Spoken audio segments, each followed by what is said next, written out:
O canal adutor com cerca de 111 km de extensão. Ao mesmo tempo, está também a ser construída a barragem de Undue, com capacidade de armazenamento de 170 milhões de metros cúbicos de água, e o seu canal adutor com cerca de 75 km de extensão. Definitivamente, a vida das populações do Cunene nunca mais será a mesma, sobretudo a partir do final de 2024, altura em que estes dois grandes projetos serão concluídos, se não surgirem grandes constrangimentos.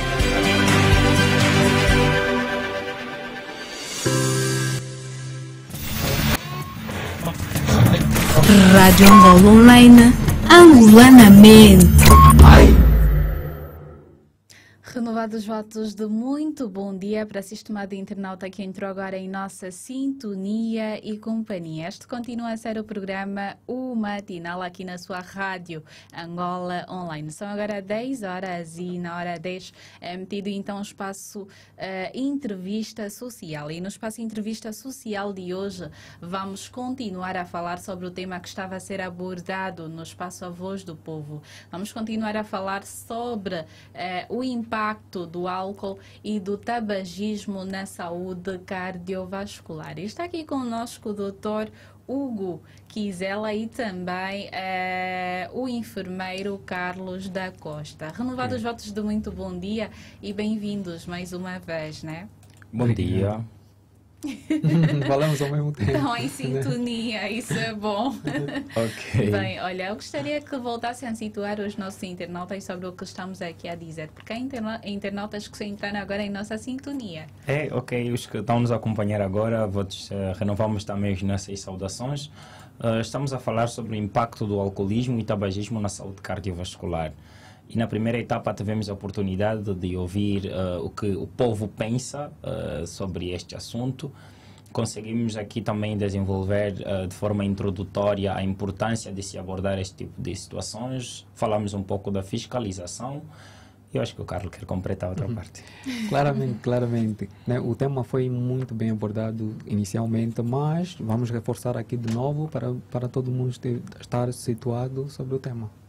Pois é, olha, e nós temos aqui algumas questões, mas são chuvas de questões dos nossos internautas quanto ao tema em destaque. Eles gostariam de saber quais são os principais efeitos do tabagismo na saúde cardiovascular. Bem, os principais efeitos. Vamos ainda separar as duas coisas, saúde cardio e saúde vascular. Quando se fala de saúde cardio, nós estamos a falar da saúde que envolve um músculo com a função primária de impulsionar o sangue através de tubos endoteliais simples, chamado coração. E quando estamos a falar de vasos, estamos a falar desses tubos endoteliais. Então, as patologias, muitas das vezes, acabamos por juntar cardiovascular por causa da comunicação inseparável entre o miocárdio, ou o coração, e os seus vasos, não é?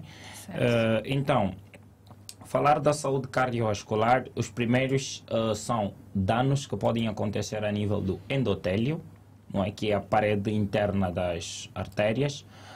Temos, depois, danos que podem acontecer no próprio miocárdio, que é o músculo central né, que vai impulsionar o sangue. Então, eu poderia dividir os problemas em lesões endotelial, disfunção endotelial, formação de placa, vasoconstrições, e entre outros, que talvez o Carlos queira completar.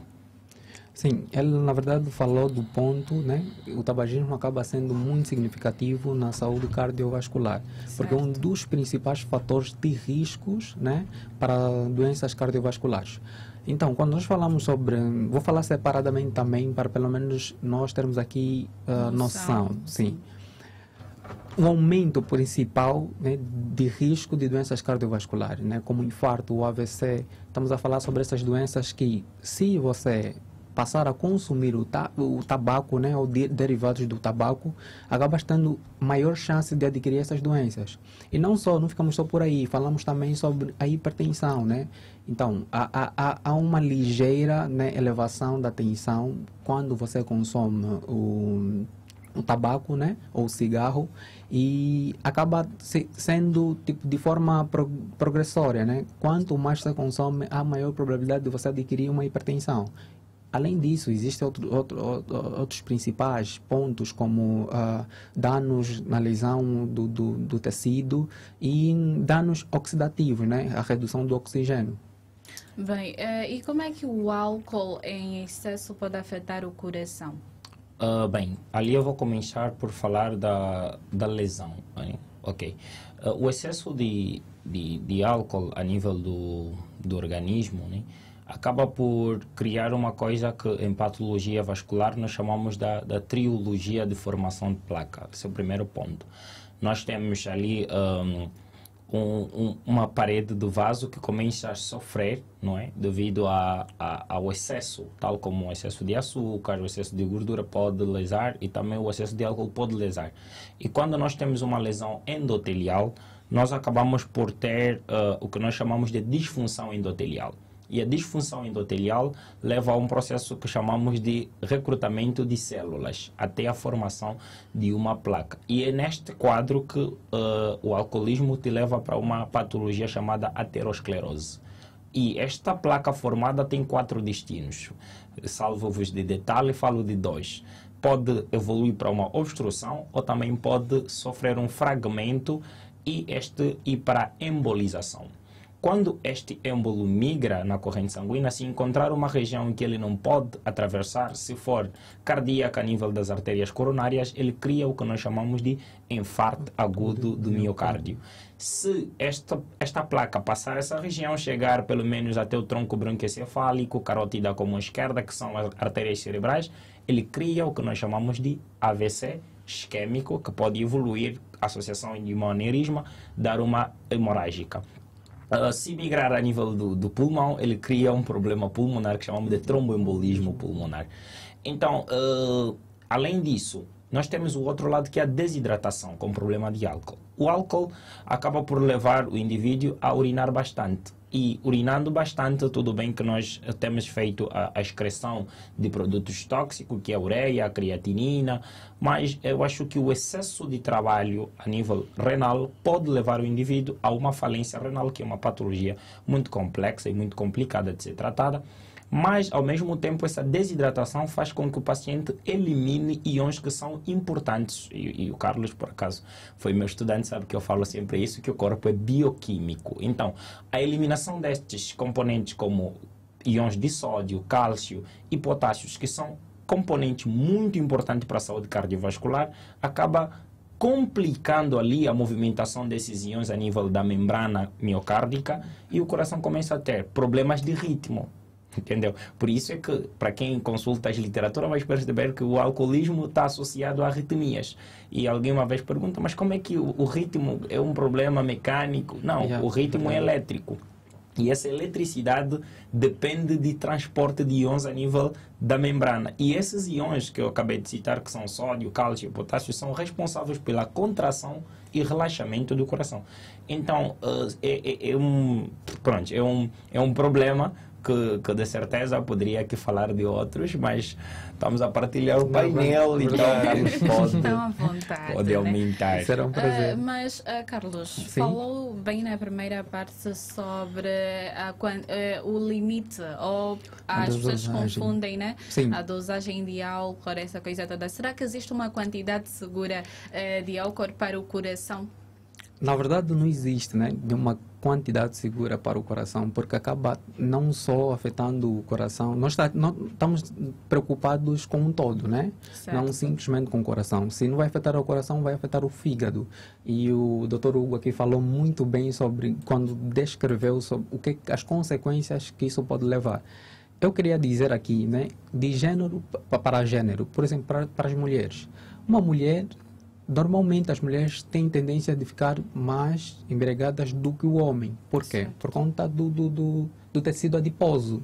As mulheres têm mais tecido adiposo do que um homem. Então, é por isso que quando uma mulher toma já 2 garrafas, né, de bebida, acaba tendo já os efeitos mais rápido do que um homem. E na sua maior parte das vezes, o álcool, como é bifásica, né, tem 2 fases, você vê a primeira fase que liberta vários neurotransmissores, que estamos a falar da adrenalina, e a pessoa sente estimulada para fazer certas coisas que não fazia num estado normal, e depois tem aquela fase em que a pessoa passa a sentir que perdeu a noção das coisas, começa a ficar triste, começa a pensar nas malambas da vida e tudo mais. Então, existem essas coisas, mas a importância de nós falarmos aqui sobre a dosagem é que não existe nenhuma dosagem recomendada para o coração, né? Não existe nenhuma dosagem. Eu até por acaso gostaria de acrescentar uma coisa. Na verdade, as pessoas ou os consumidores gostam muito de ouvir sobre vantagens do álcool. Quando você fala de desvantagens, se você lançar um tema, olha, benefícios do álcool, eu acredito que todo mundo vai será a entrevista mais assistida. Mas, na verdade, o Carlos falou uma coisa no início. Olha, você tem 1000 desvantagens e tem uma única vantagem. E essa vantagem você pode buscar de outras formas. Esse é o problema. Há algumas literaturas que defendem que o álcool tem alguns efeitos bons a nível da saúde gástrica, a nível da saúde miocárdica em si também. Mas é uma gota no oceano de problemas que ele vai causar. Então, não iria muito nesse sentido dizer para as pessoas que não, o álcool tem vantagens. Eu acho que eu diria que tem mais desvantagem do que vantagens. Então, não é aconselhável nós irmos naquele caminho, porque não vamos buscar a produção, por exemplo, de um bom colesterol. Eu posso produzir um bom colesterol de forma diferente, que não seja necessário. Agora, também dizer para quem está nesse momento nos acompanhar, olha, deixa de beber agora, deixa de consumir o álcool. Eu estaria a fazer um discurso que eu sei que não vai fazer. Então, o que eu digo para ele, essa frase beba com moderação, na verdade, não envolve uma quantidade, não é? Mas é necessário que a pessoa saiba que o álcool é prejudicial até esse ponto. E este ponto é o ponto de excesso. Porque tudo por excesso acaba por danificar. Mesmo o exercício físico, que é recomendável. Quando você diz, não, tem que fazer exercício físico. Se ele exagerar no exercício, tem problema. Pois é. Então, é sobre isso. E acrescentando, também tem pessoas que bebem de forma... existe uma regra, né, para consumir o álcool. Na verdade, as pessoas consumem, na maior parte das vezes, em jejum, né? Pessoas que não se alimentaram, né? O recomendável é se alimentar durante e antes do consumo. Por quê? Porque acaba trazendo outros problemas para si mesmo. Então, quando você passa a se alimentar fora até quando você passa a consumir o álcool sem se alimentar, acaba trazendo alguns problemas como gastrite. Então, o teu corpo recebe o álcool de uma forma intensa. O problema está, o álcool não é fora do seu organismo, não traz nenhum problema. O problema acontece quando entra no seu organismo e passa a se juntar com algumas substâncias do seu organismo, e isso acaba trazendo problemas para si, né? Pelo organismo, porque o organismo tem que, só para terem noção, para metabolizarmos o álcool são 6 horas. Eu acho que o angolano é o único ser humano que, ressacado, enquanto o álcool está a ser metabolizado, ele sente mais vontade de consumir, né? Que é um só dano. Mais uma para tirar a ressaca. É um dano. Então, quer dizer, ele esforça o fígado a trabalhar 3 vezes mais do que o normal, né? E o fígado, nós temos a capacidade de regeneração, de metabolização de tudo aquilo que nós ingerimos, mas tem um limite, tudo tem um limite. Então, quando nós sentimos a ressaca, o corpo está a dizer para nós que é o limite, né? Está a dizer, chega. Só que aqui entendem que tem que continuar. Olha, esse é o problema. Ainda bem que você tocou sobre um ponto que eu gosto muito de falar. É uma experiência, porque eu venho de família de médicos e meu pai é médico e é pneumologista. E quando eu, por acaso, comecei a dar os meus primeiros passos na saúde, ele disse para mim o seguinte: o sucesso de qualquer tratamento envolve 2 coisas. Um bom fígado e uns bons rins. E eu não percebi para quê. Na verdade, tudo que nós demos no corpo humano como medicamento é catabolizado no fígado. Sim, não é? Sim. E a parte tóxica dos fármacos, 85% é excretado pelos rins. Ou seja, se o paciente não tiver um bom sistema hepático ou do fígado, este paciente, todo o medicamento que eu irei lhe dar, na verdade, não vai se transformar em medicamento. E esse é o outro lado. Se o fígado estiver bom, vai se transformar em medicamento. Só que se o rim não estiver em condições, ele não vai excretar a parte tóxica. E o álcool mexe com essas duas coisas. Te leva para uma insuficiência renal e te leva também para para uma degeneração hepática. Muitas das vezes para a patologia chamada de cirrose hepática. E esta é uma patologia que muita gente ainda não sabe, mas também é quase um limite na medicina, que quando a pessoa já tem uma falência hepática, ele desenvolve aquele achite, um ventre, que não é o termo medical, é achite, com uma circulação colateral, e muitas das vezes há pouca coisa a se fazer para reverter essa situação. Então, isso até não é muito bem a saúde cardíaca, mas ele mexe muita coisa que tem mais desvantagem do que vantagem. É isso, né? Olha, e quanto tempo após parar de fazer o consumo de álcool, o sistema cardiovascular volta a melhorar? Bem, não existe, na verdade, um tempo estipulado para isso. Mas o que é que acontece? Nós vamos reforçando o coração com substâncias, né? Tanto farmacológicas como hábitos também. Podemos desenvolver alguns hábitos para reforçar a imunidade cardíaca. Tem uma vitamina que eu gosto muito, que tem uma ação muito forte e um grande cardiotônico, que é a ômega 3. A ômega 3 tem um grande efeito a nível do reforço do músculo cardíaco e é muito importante sempre que puder fazer o consumo. Hábitos saudáveis como atividades físicas acabam por também levar os vasos a uma dilatação que vai permitir uma melhor irrigação do próprio coração e pronto, são algumas recomendações, mas de certa forma o corpo se regenera, as células vão se regenerando ao longo do tempo. E nós vamos fortificando essa regeneração ou esse processo com alguns outros hábitos saudáveis que nós vamos implementando, a nossa alimentação, a nossa vida diária e tudo mais. Verdade, verdade. E qual é a relação entre o tabagismo e o risco de infarto? Vamos começar agora pelo Carlos. Pode ser. Sim, na verdade o tabagismo acaba tendo uma relação com o risco de infarto. Por quê? Porque acaba trazendo a produção de placas, né? Que chamamos placas de ateromas. O que é que isso quer dizer? Placas de gorduras. Quanto mais você passa a consumir o cigarro, acabas trazendo uma deficiência nos vasos, né? Então, nós falamos aqui, quando nós falamos sobre saúde cardiovascular, estamos a falar do coração e dos vasos sanguíneos. Então, aqui simplesmente só estamos a falar que a dificuldade que acontece é os vasos produzirem, né? Esses vasos vão estar lesionados pelo consumo e depois eles vão passar a produzir placas de gordura. Essas placas de gorduras, com o avanço, a fluidez do sangue, essas placas de gorduras podem se soltar. As placas são parciais e totais, né? Quando são totais, acabam fechando o caminho e isso acontece nas artérias coronárias, que artérias que levam diretamente o sangue, né, ou o oxigênio para o coração, para nutrir o coração. Tendo um infarto, acaba bloqueando essas artérias e a pessoa acaba, né, falecendo. E será que o álcool e o cigarro podem aumentar o colesterol? Sim. Principalmente o álcool. Por quê? Porque o álcool tem muitas substâncias que acabam levando o fígado a produzir muita gordura, né? E nós, quando falamos sobre isso, existe a deficiência, né, da combinação, a potencialização do risco é maior quando você consome o álcool e acabas também fumando.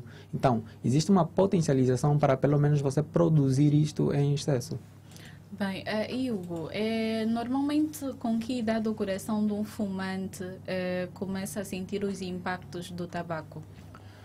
Quanto à idade é relativa. É relativa, né? Depende do consumo excessivo. Sim, tanto é que no início da nossa entrevista nós falamos sobre aqueles fumantes que já estão há anos sem danos, né? E alguns que estão aqui a começar, talvez aos 25, você já lhe vê internado num sanatório e tudo mais. Então, eu acho que o problema está na imunologia basal. Eu sempre volto a dizer isso e que nós não temos o mesmo sistema imunológico e que o sistema imunológico é um conjunto de células que tem como objetivo defender, né, o corpo de invasores, vamos assim dizer. Nós podemos ter os mesmos hábitos, né, os mesmos vícios, mas porém não vamos desenvolver as patologias nos mesmos dias, tá? Podemos começar a beber hoje, eu e o Carlos, e daqui a alguns anos, se calhar, eu começo a ter problemas e talvez ele comece antes. Então, isso é relativo em termos de idade. Mas o que é científico é que quanto mais nós crescemos, o nosso sistema imunológico vai perdendo a eficácia. E aí vem a parte de que o corpo é rancoroso, porque tudo que você vai fazendo para ele nesse momento, ele vai guardando para cobrar um determinado. Então, quando o corpo constata que o teu sistema basal imunológico, a tua atividade metabólica já não consegue compensar os danos causados no anterior, ele começa a cobrar neste momento. E a partir do momento que ele vai cobrando, depende. Porque há quem esses dados vão subir à tona aos 50, outros aos 60, outros aos 70, outros, se calhar, aos 80. Então, depende muito de como é que você vai... tem o teu sistema corporal, o basal, vai responder a isso. Mas o que é comprovável cientificamente, tanto como eu dizia há pouco, que é com a idade, quanto mais a idade vai subindo, menos nós temos de força imunológica e ali a oportunidade perfeita para o corpo começar a cobrar. E qual é o papel dos especialistas da área de saúde no auxílio de pacientes que desejam parar de fazer o consumo de álcool e também parar de fumar? Bem, de certa forma, esse trabalho envolve uma equipa multidisciplinar. Nós vamos ter pessoas que vão trabalhar com a parte mental e outros vão trabalhar com a parte tanto fisiológica, não é? Psicológico e fisiológico. Ali nós podemos ter terapeutas como psicólogos. Psicólogos vão fazendo simplesmente intervenções verbais para conversar com o paciente, a fim de saber quais são os motivos que levam ele ao consumo também, porque na verdade tudo o que nós fazemos tem uma razão. E saber de que forma ele foi parar neste quadro de dependência ao álcool, talvez ao fumo e tudo mais, isso seria importante para traçar um diagnóstico e uma linha terapêutica psicológica. Agora, nós como profissionais também, de certa forma, vamos agindo com intervenções terapêuticas para poder ajudar este paciente a se posicionar. Mas mais do que isso, seria também informar a estes que ainda fazem uso, ou os que estão a começar, que ainda não têm quadros severos, para poderem se posicionar de uma forma diferente, tanto como nós dissemos que prevenir é melhor que remediar. Pois é. Olha, há internautas que estão aqui a afirmar que já ouviram dizer que o álcool pode contribuir para o ganho de massa muscular, o ganho de peso.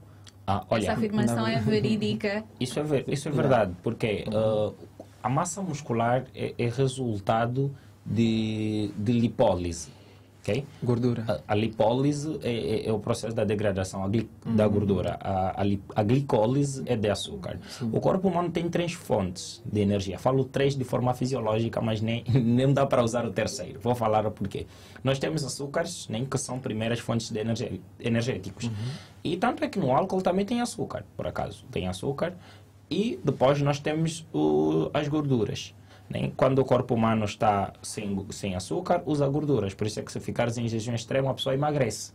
Ele começa a desnaturar a gordura para produzir açúcar graças à lipólise. Então, a gordura pode se armazenar no corpo e é muito fácil de ser armazenado. Então, quanto mais produzes e menos utiliza, ele se armazena. Então, ali ele te dá massa muscular. Esse é o processo. E o terceiro, como eu dizia, são proteínas. Só que as proteínas são específicas. Não dá para usar as proteínas. Mas chega um momento que o corpo pode desnaturar as proteínas também para produzir energia. Se é verdade ou não, é verdade que o álcool pode te dar acúmulo de gordura. E este acúmulo de gordura de tecido adiposo vai te dar uma massa muscular avantageada. Mas é saudável ou não? Para já, Pode responder. Posso, né? Posso, né? As famosas barrigas de cerveja, né? Então, normalmente, a gordura, né, tem esse lado, mas a forma onde nós extraímos esses açúcares acaba sendo um pouquinho prejudicial, né? Porque tem outros meios onde nós podemos extrair gorduras. Então, nós, quando falamos sobre isso, nós queremos aqui alertar as pessoas que, na verdade, estamos a falar sobre um produto que já existe algumas substâncias que podem nos prejudicar. Quando nós levamos isso para só ter esse benefício de ter gorduras, e essas gorduras acabam sendo gorduras prejudiciais para nós, né? Então, é muito sobre isso.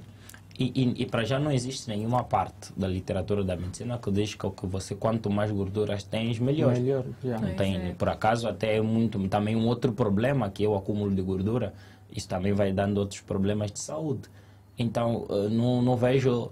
Olha, sinceramente, eu acho que as pessoas têm padrões difíceis. Hoje em dia, as pessoas não querem se contentar com o corpo que têm. As pessoas querem... Todo mundo acha que existe hoje um padrão de beleza corporal que a pessoa deve preencher, né? Ter uma anca afinada e tudo mais. E eu acredito que daqui a alguns anos os critérios vão mudar. Então, eu acho que esse é o objetivo, consumir bastante para eu conseguir gordura não é um bom caminho a seguir.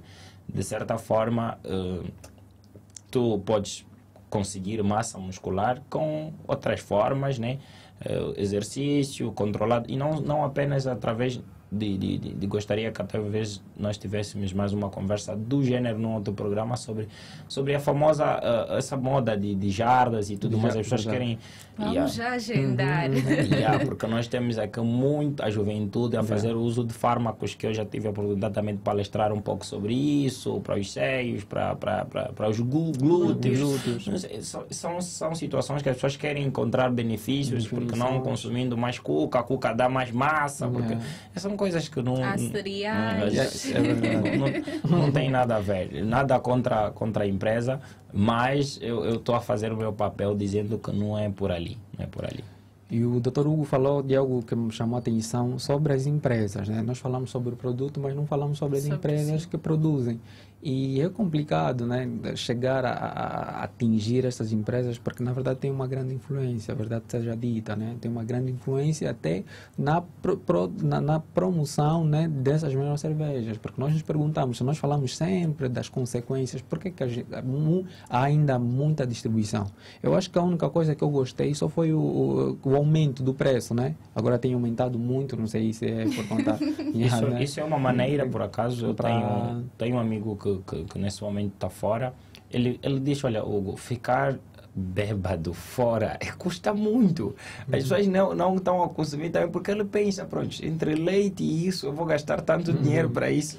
Então, isso também seria uma forma boa a elevação do preço para diminuir o acesso. Né? A pessoa começa, mas só que tem sempre um mecanismo de compensação, sabe? Você ele pode sair da cerveja que é menos nocível, né? Ele pode ir para os whiskies de pacote. Ali você tem um outro problema que é ainda mais perigoso. Bebidas mais quentes, tem também a famosa água do chefe, entre outras. Começa a ir para as bebidas tradicionais, porque ele quer satisfazer essa necessidade de ter, se sentir bêbado, podemos assim dizer. Então, eles acabam sempre por ter um mecanismo de compensação. É um problema que nós não vamos erradicar, mas podemos controlar. Pois é. E será que é possível reverter danos cardíacos, né, causados pelo tabagismo e alcoolismo também? Bem, toda a célula, porque quando fala-se de reversão, existe uma fase para reverter. E qual é essa fase? A fase é quando nós estamos, por exemplo, numa adaptação. Porque toda a célula, quando falo da célula, alguém vai perguntar, mas por que falo da célula? Tá bom. A célula, porque o corpo humano é constituído por células, tanto é que até o miocárdio é constituído por miócitos, não é? Verdade. Que são células que se agregam e formaram um tecido miocárdico. Tanto é que temos as especializadas e as contrácteis. Né? Lembras dessas aulas? Claramente. Okay, então, quando se fala de células, células podem sofrer uma certa pressão e eles se adaptam a esta pressão. E esta é a fase onde nós podemos ainda reverter. não é? Quando a célula se adapta, vai hipertrofiando talvez, vai hiperplasiando, vai atrofiando, vai metaplasiando, tentando compensar o aumento da demanda do estresse que lhe é colocado. Se a célula está nesta fase, ainda pode ser revertida, não é? Pode ser revertida a situação, podemos ainda intervir. Mas quando chegamos a uma lesão celular, aí nós temos um processo irreversível. Tá? Necrose é morte, a célula morreu, já não tem como. Por exemplo, quando se fala de infarto, é uma necrose. Aí já não há como recuperar aquelas células. Porque uma pessoa que infartou é porque teve células que morreram e essas células nunca voltaram à vida. Ele terá uma parte do coração que nunca mais irá contrair. Então ali não voltamos. Mas se nós estivermos numa fase em que ele formou uma placa e o tecido está a sofrer, nós podemos desobstruir antes que a célula morra e recuperamos. Esse é um outro processo que chama de cateterismo, na qual nós removemos uma placa a nível de uma artéria ou de uma zona.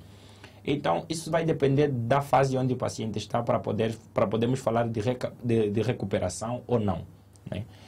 Se puderes acrescentar algo, pode. Sim, na verdade, ele falou de pontos específicos, nós dependemos do estágio em que a pessoa se encontra, né? Nós vamos avaliar, vamos fazer uma série de exames e depois vamos ver que ponto nós podemos interferir. Agora, quando se fala também da hipertensão, podemos também reverter esse quadro, né? com outros métodos e principalmente quando existe a combinação. Eu falo sempre disso porque muita gente só pensa que não, os problemas estão associados, né? E o Dr. Hugo falou sobre amiguismo patológico, né? São amigos mesmo, então acaba trazendo consequências graves e isso é triste de se ver. E quais são os exames recomendados para quem fuma ou faz o consumo de álcool e deseja parar, né, para então poder monitorar a saúde do coração? Ali o mais básico, primordial que eu posso dizer são os exames de raio-x do tórax, que é o mais acessível, chamam de famoso chapa. Não é? Raio-x do tórax, a chapa do peito. Então, é importante para nos mostrar a integridade pulmonar, o funcionamento, tudo mais. Tanto é que também o limite, né, pulmonar, para nós ver se já houve algum derrame, ou já houve uma infiltração, já houve esforço pulmonar e tudo mais. Depois dali, nós temos, e não só, mostra também o limite, né, fronteiras miocárdicas, porque o coração está situado entre os pulmões, então também podemos ver algum limite, né, algum aumento do coração, porque o álcool tem este lado que as cardiomiopatias, ele começa a dilatar, cardiomegalias, começa a dilatar, né, o coração. Então, além disto, nós temos os exames como o eletrocardiograma, que é um exame muito importante para verificar a condução. Falava aqui no início que o álcool pode mexer nos íons e esses íons são importantes para a eletricidade funcionar. Então, podemos também solicitar um eletrocardiograma, podemos solicitar um ecocardiograma, ultrassonografia cardíaca, que é um exame que vê o coração de forma em 2D ou em 3D, para podermos analisar os movimentos, as estruturas internas e tudo mais. E podemos solicitar exames sanguíneos, né, como o hemograma completo. O hemograma, então, vai nos dar ali a sua hemoglobina, vai nos dar a sua concentração médio corpuscular, vai nos dar a quantidade de leucócitos produzido, vai nos dar as plaquetas, porque atenção, vai nos dar a viscosidade deste sangue de forma... Então, vamos ali verificando. E o outro, por último, talvez o Carlos aumenta outro, eu tenho a ultrassonografia vascular. Ali eu vou vendo a integridade dos vasos, não é? Se já houve... Porque de certeza que todos nós aqui não temos vasos intactos.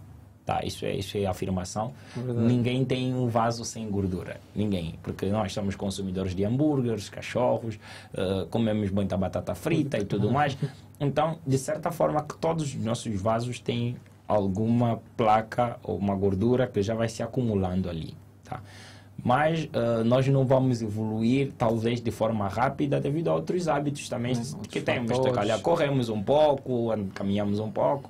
Então, ali vai equilibrando esse prejuízo e o lado aproveitável. Mas esses são alguns exames que eu recomendaria para um paciente, para alguém que é fumante, fazer de forma cotidiana. Tem algo a acrescentar? Não, Carlos? na verdade o Dr. Hugo falou de todos os exames aqui que são importantes, né? Primeiramente a pessoa tem que fazer uma consulta, né, com médico, médico clínico, passa primeiro no médico clínico, a pessoa vai avaliar e depois vai reencaminhar, consoante a gravidade da pessoa, né? Nós aqui queremos deixar, tocamos num ponto que é o consumo passivo, né? Consumo passivo de pessoas que não fumam, mas estão em meios de pessoas que fumam, né? Ativamente. Então, acaba trazendo também uma deficiência muito grande, por menor que seja o contacto, né? Pois é, olha, eu tenho um exemplo vivo que sou eu. Eu não consigo ficar em ambientes onde há pessoas a fumar, porque eu sou sensível. Fico logo com uma irritação na garganta. Isso é o teu sistema imunológico, isso é resultado do que nós chamamos de imunologia, abatimento dos cílios. No tracto respiratório existem algumas estruturas que lá estão, chamam-se de cílios, né, que fazem parte das especialidades da membrana, e esses cílios desencadeiam essas respostas para pessoas sensíveis ao fumo ou a outras substâncias, até perfumes, né?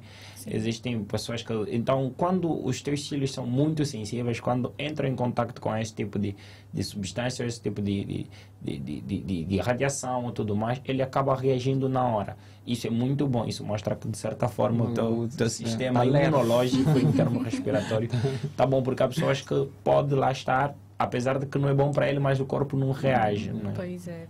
E será que existem campanhas de saúde que normalmente são realizadas para conscientização sobre o impacto do tabagismo e também do alcoolismo? Lógico que tem. Eu particularmente perco a conta do número de vezes que eu participei em rastreios em instituições. Por exemplo, na Universidade Metodista já fizemos 2 vezes o rastreio, palestras para falar sobre problemas cardiopulmonares e tudo mais, até vasculares também, seminários para falar sobre hipertensão, porque quando você fala dessas coisas como hipertensão, acabas por tocar no tabagismo, acaba por tocar no alcoolismo, porque são fatores de riscos que acompanham todas as patologias cardiovasculares. Então, tem sempre. E tanto é que até programas do género são feitos. Eu acho que já perdi a minha conta do número de vezes que eu já estive em programas radiofónicos para falar sobre o impacto do tabagismo, ou talvez num outro tema que nós chegamos também a abordar isso.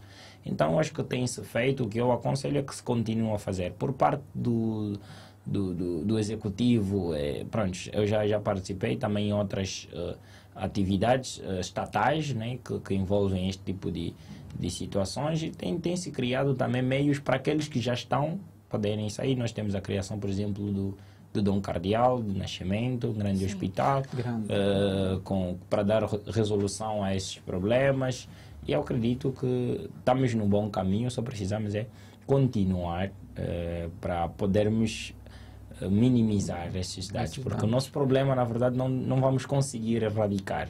São situações que, de certa forma, vamos aceitar que vão sempre existir fumantes e vão sempre existir alcoólatras, mas nós queremos controlar estes números para que, de forma demográfica, a gente possa ter noção de quantos e como articular melhor essas situações. E, Carlos, como é que a nutrição pode ajudar a fortalecer o coração para quem parou de fazer o consumo de bebidas alcoólicas ou então parou de fumar? Sim, a nutrição acaba ajudando muito, porque acaba nos trazendo a parte da alimentação, né? Alimentação de qualidade, regrada, e isto nos dá uma ampliação do que nós podemos aqui comer, né? O Dr. Hugo fala sobre ômega 3, né? E ele não exemplificou onde nós podemos provavelmente adquirir isso nos peixes. Nós podemos ter um ômega 3, usar, né, aqui alimentos que tenham qualidades, não usar muito alimentos enlatados, né, por conta da concentração de hormônios e tudo mais. E aqui nós podemos melhorar o coração de certa forma com alimentos que acabam ajudando a vascularização. Quando nós estamos a falar sobre alimentos que acabam ajudando a vascularização, onde tem nutrientes que podem nos ajudar, né, a não ter tanta concentração de placas, né, alimentos que nos dão a liberdade de ter um coração saudável. Bem, e será que existe um tipo de álcool que seja mais prejudicial do que o outro? Porque nós estamos aqui a focar mais na cerveja, né? Verdade. Mas temos aí o vinho e também como outras bebidas. Será que existe? Em relação ao vinho, na verdade, o vinho, houve também algumas pesquisas que dizem que o vinho tem benefícios e tudo mais, mas acaba sendo nulo, né, para nós, porque nós podemos trocar o vinho com as uvas, né? Nós sabemos que o vinho é derivado, sim, das uvas. Então, há uma dificuldade em as pessoas entenderem que não existe, né, aqui um álcool específico que não tem assim, talvez as percentagens de álcool, né, mas pode ser mínimo, mas acaba trazendo algum dano a esta pessoa. Doutor Hugo, tem algo a acrescentar? Bem, o Carlos disse muito bem, quem nos acompanhou percebeu. Por exemplo, quanto ao vinho, o vinho tem sim propriedades, na verdade, também benéficos, como os antioxidantes, né, para a redução de colesterol e tudo mais. Tem sim. Mas eu digo sempre, não aconselho a ir por este caminho. Porque se nós queremos que a pessoa continua a beber o vinho por causa do colesterol, eu acho que não é uma desculpa para outra coisa. Pode fazer a redução de colesterol com terapia, nem certa para isso, até porque a medicina prevê isso. Existem pessoas que são formadas para isso, para o controle de peso, de obesidade e tudo mais, podem fazer uma terapia que não envolva necessariamente o consumo de vinho. Mas, de certa forma, temos que admitir que tem algumas vantagens que existem lá. Sim. E também tem um outro lado que é prejudicial, para não ser radical e dizer que não tem nenhum problema. Não, tem sim o lado bom, também tem o lado ruim, como tudo. E quais são os grupos de riscos mais afetados pelo álcool e também pelo cigarro? Olha, quando se fala de grupo de risco, voltamos ao que nós chamamos de fatores, né? Sim, fatores modificáveis e não modificáveis. Para já, o fator de risco é o que, na verdade? É uma predisposição. Não é a patologia, mas é a predisposição. E o álcool e o tabagismo, já aqui acabamos por entrar num processo que eu acho que vais perceber logo que parece que eu estou a falar da mesma coisa, mas não. Vamos ver. O álcool leva ao problema de hipertensão. Tá? Um hipertenso não pode consumir o álcool. O que é que eu queria dizer na verdade? Vamos ainda ali se o Carlos não percebeu. O álcool e o tabagismo, né, vamos dizer, são dois fatores basal modificáveis para desenvolver hipertensão, desenvolver infartos, desenvolver tudo isso. Mas essas pessoas que têm esses problemas também não podem consumir. Por quê? Por causa do agravamento, claro.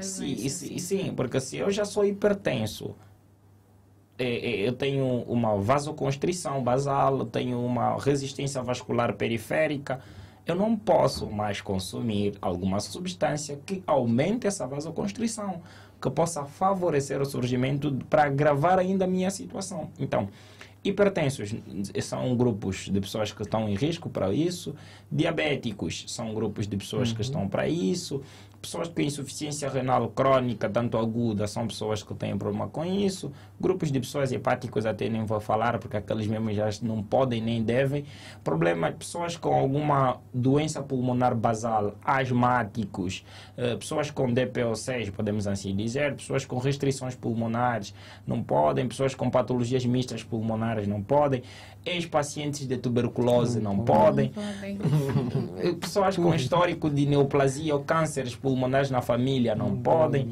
pessoas com hipertensão na família não podem, porque você pode não ser hipertenso, mas tens o histórico de hipertensão. Pessoas com uma idade muito elevada não podem por fator imunológico. Não podia falar aqui até amanhã das pessoas que não podem. De tudo aqui que eu posso acrescentar aqui, né, quando é que se inicia normalmente os gatilhos para as pessoas consumirem, né? Porque já existe aqui socialmente uma frustração, infelizmente, né, da sociedade, né? E é importante nós falarmos aqui que nos últimos anos tem aumentado isto, né? Tem aumentado, e a dificuldade que nós temos em lidar principalmente com esses gatilhos, né? Às vezes vem surgindo de famílias que já são assim estruturalmente destroçadas, né? Que não, por exemplo, uma família onde não tem um um elo mais forte, que é o pai, né? O filho sente a necessidade de procurar outros caminhos para principalmente preencher esse vazio, né? Então, eu acredito que nós podemos aqui incentivar as palestras, principalmente nas escolas. Tudo começa daí. Então, a juventude está a fazer o uso disso e de uma forma mais, né, mais intensa do que a geração passada. E esse é o problema. Nós queremos aqui trazer uma visão de que isto está a ser algo muito errado. Bem, e o que é possível para fazer então para desintoxicar? Olha, ajudem-me desintoxicar. É isso mesmo. O organismo de pessoas com efeitos de álcool. Bem, eu acho que para essa questão... Beber muita água. Não, até por acaso eu prefiro ficar na minha zona de jurisdição. Né? Porque quando você fala já de um processo de desintoxicação, começa a envolver o que nós chamamos de intervenções farmacológicas que fogem da zona de jurisdição de um indivíduo que se formou em problemas cardiovasculares. Ali começa a entrar... substâncias que são psicoativas também, mas de forma contrária daqueles que o paciente usa. E para isso tem que ser um psiquiatra, um psicólogo para poder dar o nome específico dos fármacos. Mas, de certa forma, o que eu poderia dizer são hábitos saudáveis, não é? Tanto alimentares como estilo de vida, para poder ajudar, né, a reabilitação. Tal como eu diria, o consumo de muita fruta, não é? As frutas são muito importantes para poder restabelecer. Eu diria sobre evitar o sedentarismo, né? As atividades físicas são importantes, mas tudo controlada, também não é fisiculturismo, não é ficar que nem um balão, não é? É só correr de forma, alguns 30 minutos de caminhada intensa. São hábitos do gênero, mas de certa forma o que envolve fármacos estaria fora da minha zona de jurisdição. Né? Falar sobre estes fármacos seria melhor alguém informado na área de reabilitação para fumantes e tanto também para pessoas com dependência ao álcool. Né? Porque é uma equipa multidisciplinar, né? Nós não podemos aqui falar sobre algo que nós não dominamos. E é importante dar esse espaço para outros profissionais, porque é isso, fazer saúde, na verdade, é mesmo isso. E aqui também ele falou sobre hábitos alimentares, podemos também adquirir os hábitos comportamentais, evitar meios que nos levam a usar, né, esses produtos e ter uma terapia direcionada, né? Quando falamos sobre terapia direcionada, são aquelas terapias que nós podemos consultar um psicólogo, né? Nós temos uma conversa de vida com um psicólogo, e isto acaba trazendo mais segurança, né, no processo de melhorar esta fase. Olha, vale realçar que o tempo em rádio voa. Gostaria de continuar a estar aqui a falar mais e mais sobre esse tema que é bastante importante e que às vezes é pouco abordado, né? Porque muita gente desconhece sobre os riscos. Então, mas antes temos aqui uma questão, a última questão, né, para os nossos convidados. Qual é a mensagem que vocês gostariam de deixar para quem pensa em parar com esses hábitos? Posso começar depois? Pode começar. Ele mesmo é o meu mentor, eu tenho que dar a primazia. Sim, o conselho é único, é universal, né? Se você nunca consumiste, não venha por este caminho, né? Se você já consome, já está na dependência, pode moderar, né? E nós falamos aqui muito bem sobre hábitos saudáveis, comportamentais. Se você fuma, por exemplo, pode trocar tem alguns efeitos quando a pessoa deixa de fumar, que a pessoa sente, né, as mudanças começam a aparecer logo nos primeiros dias, né? Quando você deixa de fumar, consegue já notar uma mudança no ambiente, porque acaba trazendo problemas não só a nível mental, também a nível físico, né? Então, nós queremos aqui que isso não chegue até este ponto, então procuramos que as pessoas entendam, na verdade, o que elas realmente consomem, né? E isto acaba dando uma noção, uma visão extrema sobre... Doutor Hugo, ok. Recomendações finais. Para quem pretende deixar, na verdade eu aconselho mesmo que se pretende que não fique apenas pretendendo, que tome essa decisão que é muito importante para a sua saúde.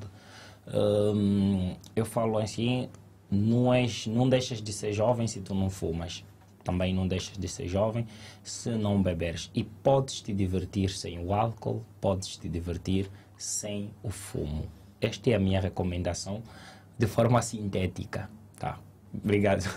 Olha, nós é que agradecemos. Chegamos então ao final da nossa entrevista de hoje e agradecemos imenso ao Dr. Hugo Quisela por ter aceito o nosso convite e também ao Carlos da Costa. Obrigado. Muito obrigada e voltem mais vezes, né? Nós vamos já agendar para a próxima semana, caso haja disponibilidade, para então podermos falar mais de temas ligados à saúde, porque é importante. É importante.